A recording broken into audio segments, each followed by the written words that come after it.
Thanks to the organizers for making this happen in spite of all the tests that have been necessary to make it possible. And also, I want to stress that there is an error in my first slide. It's no longer Université de Paris, so it's just an unknown entity. But you know, I had to put something right. So I will be speaking about some joint work with Tommaso Lorenzi.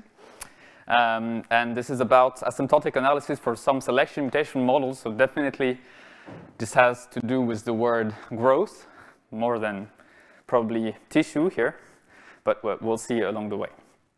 So what I tend to do when I introduce this subject is I tend to start from the basic logistic ODE model. Namely, you have a certain individuals. Usually I might use the word cells, N of T, and these cells proliferate. They have a net reaction rate R, and they also have an additional death rate, logistic death rate minus N. And now, very abstractly and very generally, we want to take into account the possibility that cells might proliferate according to a certain phenotype that I will call either phenotype or trait.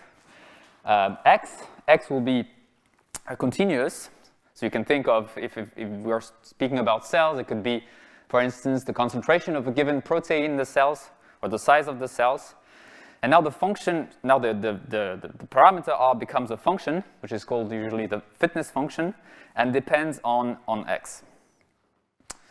And certainly the easiest way to generalize the previous basic ODE model is to replace this function R by R of X. That's the first thing, but then you need to say what you do with this logistic additional death term, which was minus N earlier. And the simplest way to go about it and to describe the evolution now of a density of individuals N of Tx at time t and of phenotype X is to put the total number of individuals rho of T, what I usually call blind competition, because this means that a given individual of phenotype X is in competition with all other phenotypes independently of their respective phenotypes, which is very different from what you would expect. For example, if X represents space, then you would expect that there is some kind of local behavior rather than such a blind competition. So this is really the simplest way to go about it. So X ranges over some set omega, which is a subset of RD. And the questions that have been posed, especially in this context of adaptive dynamics, where you want to understand which phenotypes will take over, will be selected in the population, is to first try to see what happens in terms of asymptotic behavior of the total population rho of T. And then secondly, although the first one can be subsumed in the second, you want to look at the phenotypes that are selected at the end eventually. Namely, you want to look at possible limits of the density as time goes by in the set of measures. We'll see that this is the right set to consider. And a general, relatively easy result to establish once you have the right idea, which you can find in Benoit's book, Transport Equations in Biology, is that what I like to call convergence and concentration is that the total number of individuals rho of T converges to the maximum of the function R, and what could be considered as non-surprising, the density of cells N of T concentrates where R reaches its maximum. In particular, if this set happens to be reduced to a singleton, this means that the whole population will concentrate on a given specific one single phenotype with the correct weight, namely Rm. And the questions that we were interested in with Tommaso on this subject was to investigate the situation where you have several phenotypes that maximize the fitness function. And especially related to what is known to be difficult in this area is the question of polymorphism. How can you have several phenotypes that simultaneously take over and are present in the population? So here now we assume that the maximum of R is reached at n points, n larger than 2.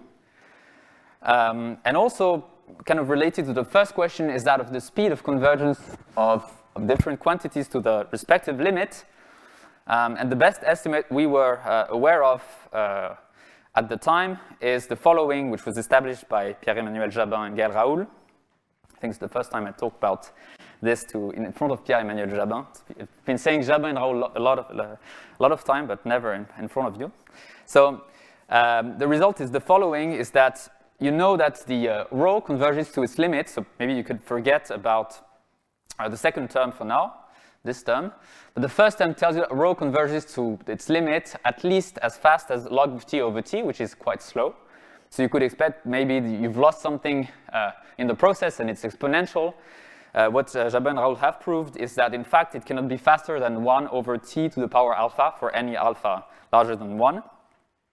But still the actual speed of convergence is elusive, was elusive at the time up to our knowledge. And another related question is, what is usually done in the field is to add mutations to say that, okay, individuals proliferate, but the mother cells will give birth to daughter cells that do not have exactly the same phenotype as the ancestors. And one way to take that into account, one rough way, is to add mutations, or I should say genetic instability for Jean. Namely, to say that individuals, well, change phenotype over generations, slowly but surely. And we also add Neumann boundary conditions. So this PDE now, it's a non-local PDE, has the same reaction term as earlier, R of x minus rho, but it has also a mutation term that actually couples. So earlier we had an integrodifferential equation because the phenotypes were uncoupled, except for the non-local term rho. Now they're also uncoupled because of the diffusion.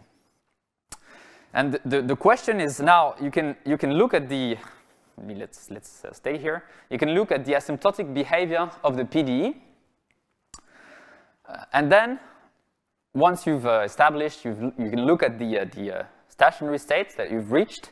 Let beta go to 0. So in other words, you're interested in interverting limits. So first you can look at the PDE, let t go to infinity, and then let the mutation rate go to 0, beta go to 0. Or you can do the opposite. First let beta go to 0, which means at least formally this model boils down to the integrodifferential one where you had no mutations, and then let t go to infinity. These are the questions we're interested in. Of course, this is linked to works by several authors, some present in the room, Benoit and Cepide and Cepide Mirami and some others, where you change timescale, assuming small mutations, and then you can follow the selected phenotype, assuming concavity. So for those who know, this is obviously quite linked, different but complementary to these works. Okay, so let me start with the integrodifferential equation. So you have this, the first model that I've introduced. And you have the function R reaches its maximum. So there's possible polymorphism. There are several best phenotypes that have the highest reaction rate. And we're just assuming that the maximum points of R are non-degenerate. And the result that we've established with Tommaso is the following, that we can completely characterize the limit, namely that we knew earlier, n of t concentrates on the set of the xi's, but you can actually compute the exact weights that you have in front of these xi's. And these weights, they involve not only the value of the initial density at the xi, but also the Hessian. Namely, takes into account the local concavity of R near the maximum points. And the second result that we've established is related to these questions about speed of convergence. Namely, we proved that rho, the total number of individuals, converges to its known limit at the speed 1 over t, and the constant is d over 2, and d here is a dimension. Okay. So what is the idea of proof? So essentially, we start from the implicit formula that's here, and it's just because the model is completely exponential, so you can solve it implicitly because of course you don't know what rho is. You could actually solve it explicitly completely, but it's not a very nice formula to deal with. And then once you have this, and you want to look at what happens at the level of rho to start with, you can split the contribution of the integral of n of tx over the domains, over small domains, small balls around the maximum points. And this allows you to use the Laplace formula. Laplace formula tells you that this integral, where f is some function, will essentially be dominated by exponential times where r reaches its maximum times t. So this is the term here. And there are correction terms, not only in terms of the local concavity of the function r, but also in terms of the time variable. So there's a t to the power d over 2. And when you combine these estimates and use compactness, because to start with, you know that there are subsequences that converge, and you actually establish that there is a unique possible limit, so you know the full trajectory converges to that. And this gives you the first result. And for the second, unsurprisingly, you need the next term in the expansion of rho. You need to use asymptotic expansion given the Laplace formula, so you need a better Laplace formula that you can find in literature that tells you how this integral can be approximated at the second order. And then you can actually prove this result. So a couple of remarks. The first remark is that it's very different from what you would obtain for the corresponding ODE. So recall, if you look at the ODE, the logistic ODE, which can be solved explicitly, you have exponential convergence to the limit. Whereas here you have a much slower convergence. And it's even stronger than this in the sense that this simple integrodifferential equation contains the logistic ODE if you start from a Dirac mass at a given point. And it also contains systems of ODEs where you would start from the sum of Dirac masses, where you can also prove that exponential convergence towards the global asymptotic stable equilibrium holds. So because you go into continuum, you go from exponential convergence to very slow convergence at the speed 1 over t. Another remark is just to make the remark that the first order is universal. You could expect that for here you could have something that depends on the function r or on maybe the initial condition, but it's not the case. You get this universal d over 2 constant. And also it depends on the initial condition, so that's more, that's about the limit of the density. Here the initial density appears, n0 of xi. And this shouldn't be surprising because, again, if you look at this implicit formula, the limit of n of tx has to scale proportionally to n0. So this is quite natural. Okay. So just one simulation to highlight the results. So we have here is the r function that we use. That has two maximum points, one at minus 0.5, one at x equal 1. And you see that the concavity of r is somewhat nicer near 1 than it is near minus 0.5. And if you let, these are simulations made by Tommaso, if you look at what you obtain in terms of the density, so here is time, and here is the phenotype. You have to, this is flipped, so be careful that here is 1 and here is minus 0.5. You see that as time goes by, and as predicted by the theory, you should have mass both at minus 0.5 and at 1, and you do. And also, this shouldn't be, we start here from a constant initial condition, and you see that the masses are different, because there is this Hessian playing a role telling you that there will be less mass where R is not nicely concave enough. And rho converges, and we cannot prevent ourselves from checking that, well, first, this is to tell you that the weights that we are finding theoretically are recovered numerically on the left.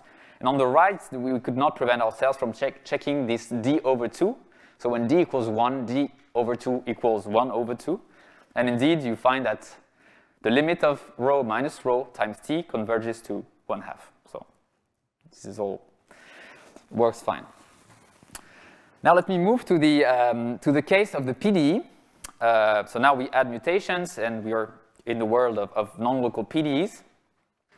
And here, what's appropriate to look at the asymptotic behavior is the expansion of a given operator in L2, namely the operator beta Laplacian plus R.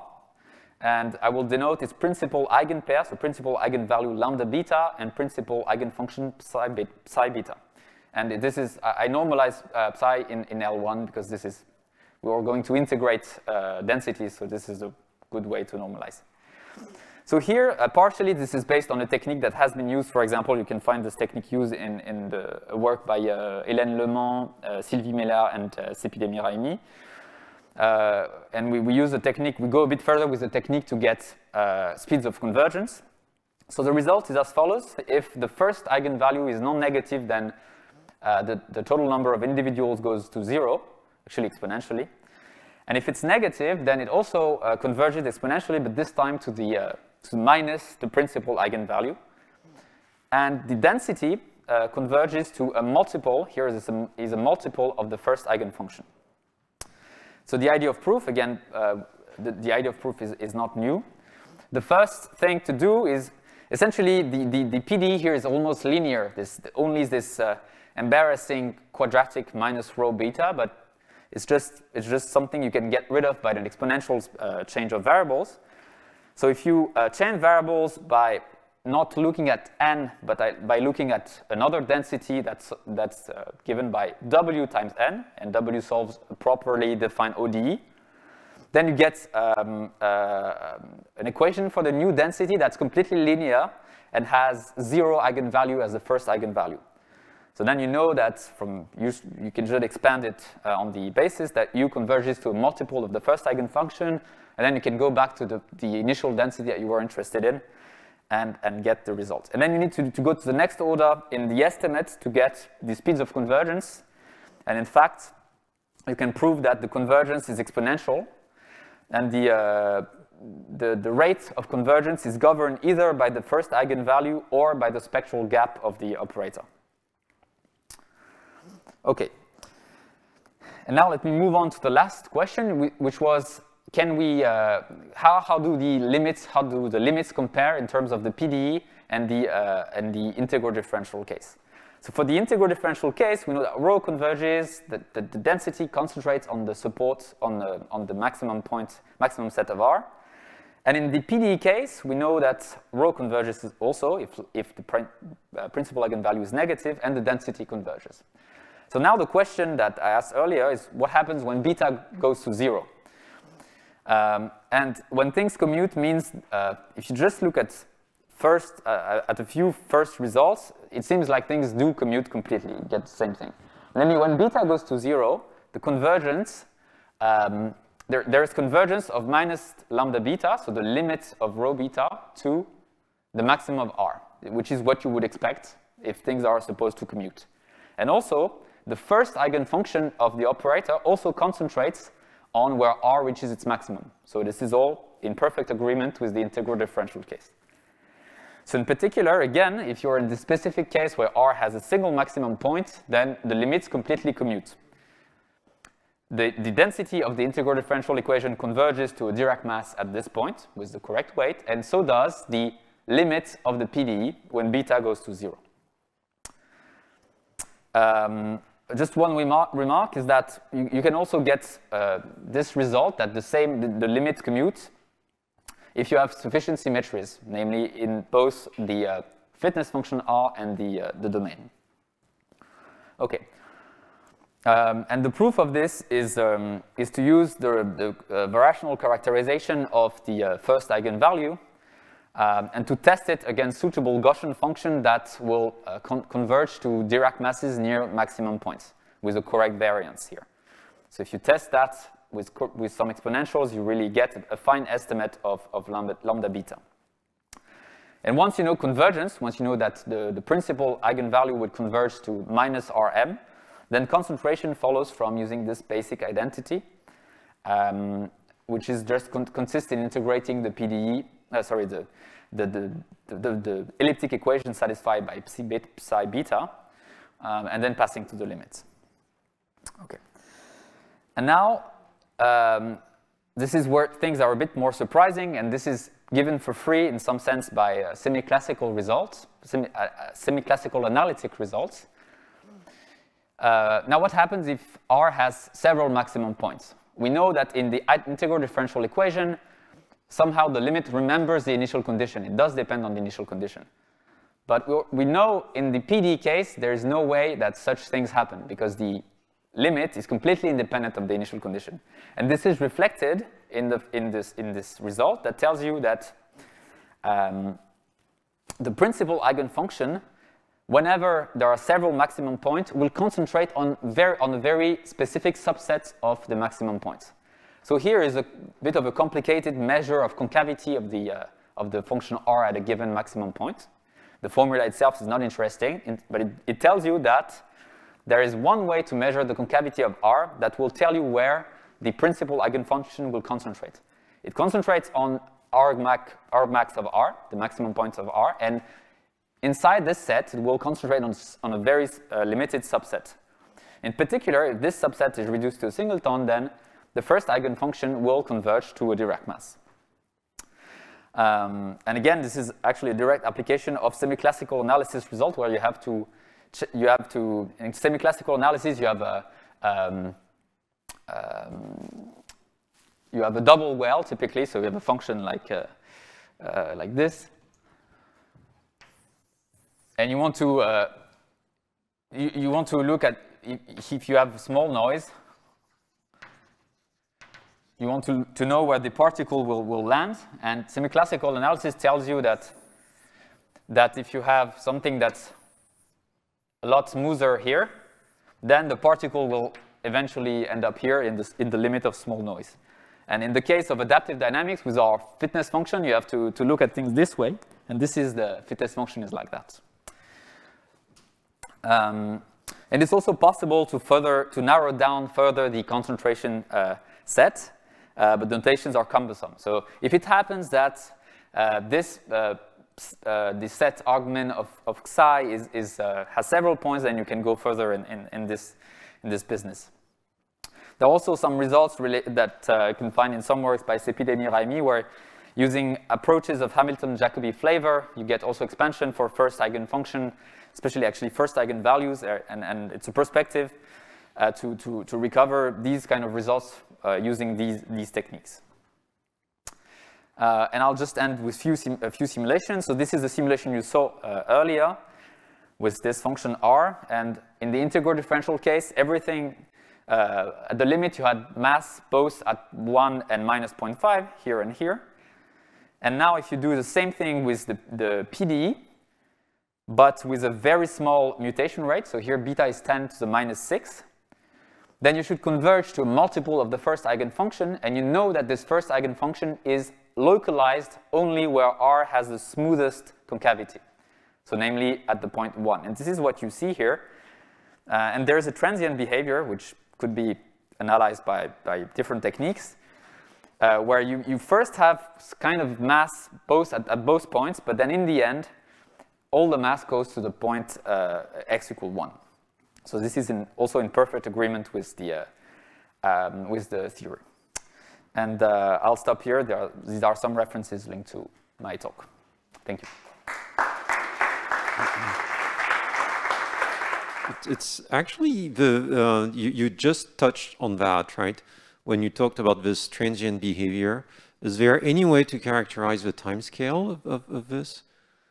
How long, if beta is very small, so how long it would be close to the two maximum, and then? Well, I think that's related to the kind of approaches that I've mentioned here. Yeah. So here. So you would expect that you have this kind of behavior. So I don't know if the theory here with such technique from Hamilton-Jacobi equations has difficulties treating the case of polymorphism. So I would expect that you get the same kind of timescales, which is to take here beta. Sorry, square root of it should be square root of beta if you get the runtime scale here. Yeah, but this is a little bit of a different scaling. The second one. Yeah, but I mean, still, I don't think we checked exactly the correct scaling in terms of beta. I don't remember, but so I cannot say if there is something very funny appearing, like there is a surprising exponent to beta that comes in. Certainly there is one, but I don't know if there is a specific phenomenon linked to the fact that you have this polymorphism. But I couldn't say more than that. Thank you. questions? For quantum mechanics, we could think of L2 instead of L1. Yeah. Is going to be very different? Well, what we found in these papers that it doesn't change things, apparently, which also surprised me. Actually, I had an exchange by mail with Helfer about this, the passage from L2 to L1, and he said, no, you'll get the same thing. But I agree it's not clear. Also, there are some works by, I forgot his name, but where things are done in L1 also, and you get the same measure of concavity appears.